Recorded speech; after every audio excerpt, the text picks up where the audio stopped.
Welcome to Tu Casa Style. Good morning, New Mexico. I'm Chad Brummett. And I'm Rachel Jordan filling in, and this is Tu Casa Style. Yeah, thanks for filling in. You're going to be pulling double duty today, girl. That's right. All right, well, we got a packed show for you today. There's a lot going on, guys, so we're going to jump right into it with our top talkers of the day. This one is just, it's very sad to me. This morning, two-time NBA champion and reality TV star Lamar Odom is fighting for his life after being found unconscious in a Nevada brothel on Tuesday. Authorities say Odom was discovered lying on his side with a pinkish fluid coming from his mouth and nose. That's according to reports from 911 dispatch. Now, he was taken to a hospital in Las Vegas, about an hour's drive from Crystal, Nevada, where Odom was 4 days into an extended stay at the Love Ranch. Remember, in Nevada, brothels are legal. Brothel owner Dennis Hoff said, quote, when they took him to the Parham Hospital, the people told us, quote, he doesn't look good. He doesn't look like he'll make it, and if he does, he won't be the same. Now, right now, reports are mixed as to what caused the incidents. Employees of the Nevada brothel reported that they witnessed Odom using cocaine and herbal sexual enhancement supplements. Odom is a two-time NBA champion with the LA Lakers, and former teammate Derek Fisher had this to say on his skills on the court. Take a listen. Yeah, I mean, I want to be careful not to say was too many times. He's still here, and so you know, that means a lot to me. From a basketball standpoint, he was an amazing teammate.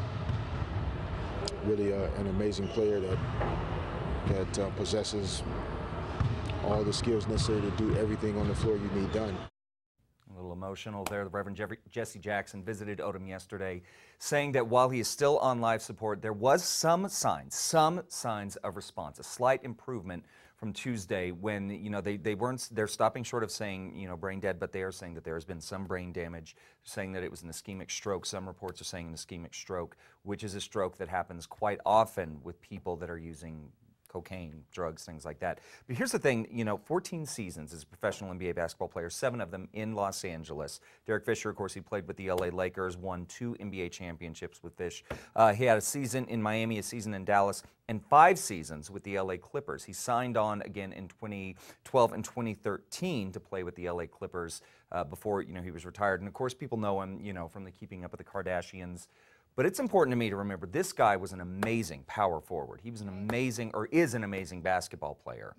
You know, so I mean, it's incredibly sad. It's incredibly sad that this stellar career, you know, could potentially come down to this. I think the moral of the story is don't do drugs. Well, yeah, absolutely, absolutely. And his whole family has battled addiction. His father had a battle with addiction. He had friends that he lost to overdoses and addiction in the past.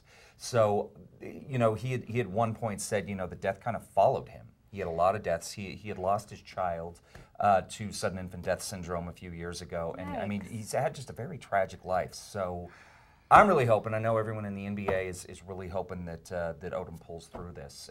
But unfortunately, he will probably not be the same. Okay. Well, sad story. Yeah, very sad. We're taking a look at another reality star who is a mess. Dance Mom star Abby Lee Miller faces bankruptcy and federal fraud charges for allegedly concealing income she had earned. Yikes. The 50-year-old reality star has been indicted on bankruptcy fraud and other charges. She's accused of concealing income she earned between 2012 and 2013 by creating bank accounts to hide it. The indictment says Miller concealed the money because she had filed a petition to reorganize her dance studio in Western Pennsylvania. According to the indictment, investigators also found emails from Miller to her accountant and joint venture partner. One reportedly read, quote, "Let's make money and keep me out of jail," and to, quote, "not raise any red flags." Miller faces up to 5 years behind bars and a $250,000 fine for each count convicted. Her lawyer has not responded to the charges. Yikes. Moral to the story, don't try and embezzle money. Don't try and hide money. If you're making that money, you better be pretty transparent about it because the consequences pretty terrible. Abby, no. Yeah, absolutely.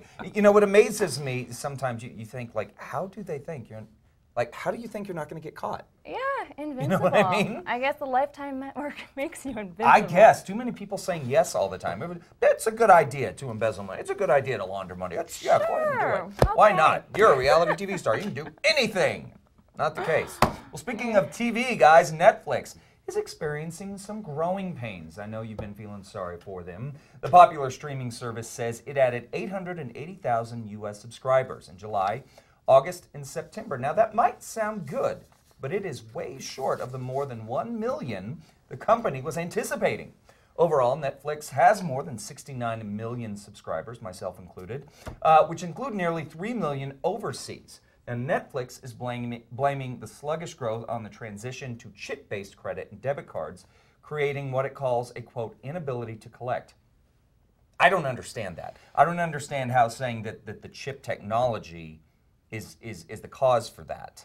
You know, I honestly, I'm not sure. I was surprised that the number was only 69 million. I thought that they would have more. That's a lot. That's a lot, but you think globally, how many people are using Netflix, saying only 3 million of them overseas? But you know what? I think a majority of the people like me use it for free from their friends. Oh, really? That's what I do. That's probably the culprit. I'm a mooch. I wouldn't blame. Yeah, I would not blame the chip technology. I would blame that. But I mean, there is a limit rather to the number of devices that can use a sign-in. So, you know, for example, I have, you know, Netflix on here, I have it on my iPad, and I have it at home. If I log into another device, it'll say too many logins, and it won't let you connect. Well, I have a lot of friends who have Netflix, so I'm using. We'll just bounce around. Yes, and There you speaking go. of Netflix, this is a show you might not be able to watch on your TV screen anymore. Tyra Banks' reality competition series, America's Next Top Model, will end its run after 12 years and 22 seasons, spread between 2 networks, the CW confirmed yesterday. Bummer. At the height of its game, Top Model was one of the UPN's top-rated programs. It was the first program to air on the CW in its September 2006 debut. Following the merger of UPN and the CW, in addition to giving exposure to fashion industry insiders like Janice Dickinson, Twiggy, and Nigel Barker, by making them judges, it also launched the careers of model/reality TV star Adrienne Curry, actress Annalee Tipton, and others who have had success on and off the runway. The series finale is set for December 4th, and the CW said it was in talks to assemble a retrospective special targeted to air late next year. You know, I have to admit, there was a spell in my life that I actually loved this show. Me too. Believe it or not. Yes. But I'm not the type of guy you would think, oh, hey, you want to come over and watch America's I Next watched it with Top my Model? dad back Really? in the day, yes. Yeah, I love Tyra Banks. Always had a crush on her. She's a beautiful, beautiful woman. But it was an interesting show. I mean, in various forms, you know. Can you believe that? 22 seasons. I think, you know, I think it's a great time. run. I think it's, 12 years, 22 seasons. It is a fantastic run. But, you know, I think that Tyra Banks was very smart, you know, that she said, you know, it just kind of feels like the show has run its course. Yeah. It's done what it is going to do. Every show does, Absolutely. eventually. Yeah. And now she has the Fab Life. Mm-hmm. Okay, Yeah, she's successful. She's going to be fine. She'll be fine. She's going to be doing just fine, which, of course, you can catch here at 10 o'clock. All right, time for the Viewer Top Talker, folks. This is your chance to chime in on the morning discussion. Well, the cold weather has rolled in, and it means, of course, time to enjoy the fall. And that includes the chunky sweaters and the pumpkin spiced lattes. After wrapping up Balloon Fiesta last weekend, folks, it means it is officially fall in the Duke City. Whether you enjoy the agricultural fall from roasting chili and pressing cider, the foods from our land very rich this time of year. Or maybe you just enjoy seeing the beauty of the changing of the season. Look at those colors, folks. That includes a hike in Sandias or maybe a paddle down the Rio Grande. One of our photogs actually did that during Balloon Fiesta, said it was the best way to watch it.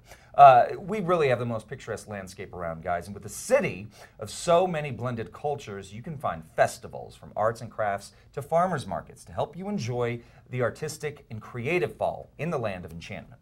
So what we want to know from you is, what is your favorite fall activity in the Duke City? Well, you know, I would probably say Balloon Fiesta. One of the best. It's a little out of the Duke City, but McCall's Pumpkin Patch. Okay. It's always fun to go there. It's absolutely beautiful. And I get really excited. I'm one of those guys that starts playing Christmas music in July.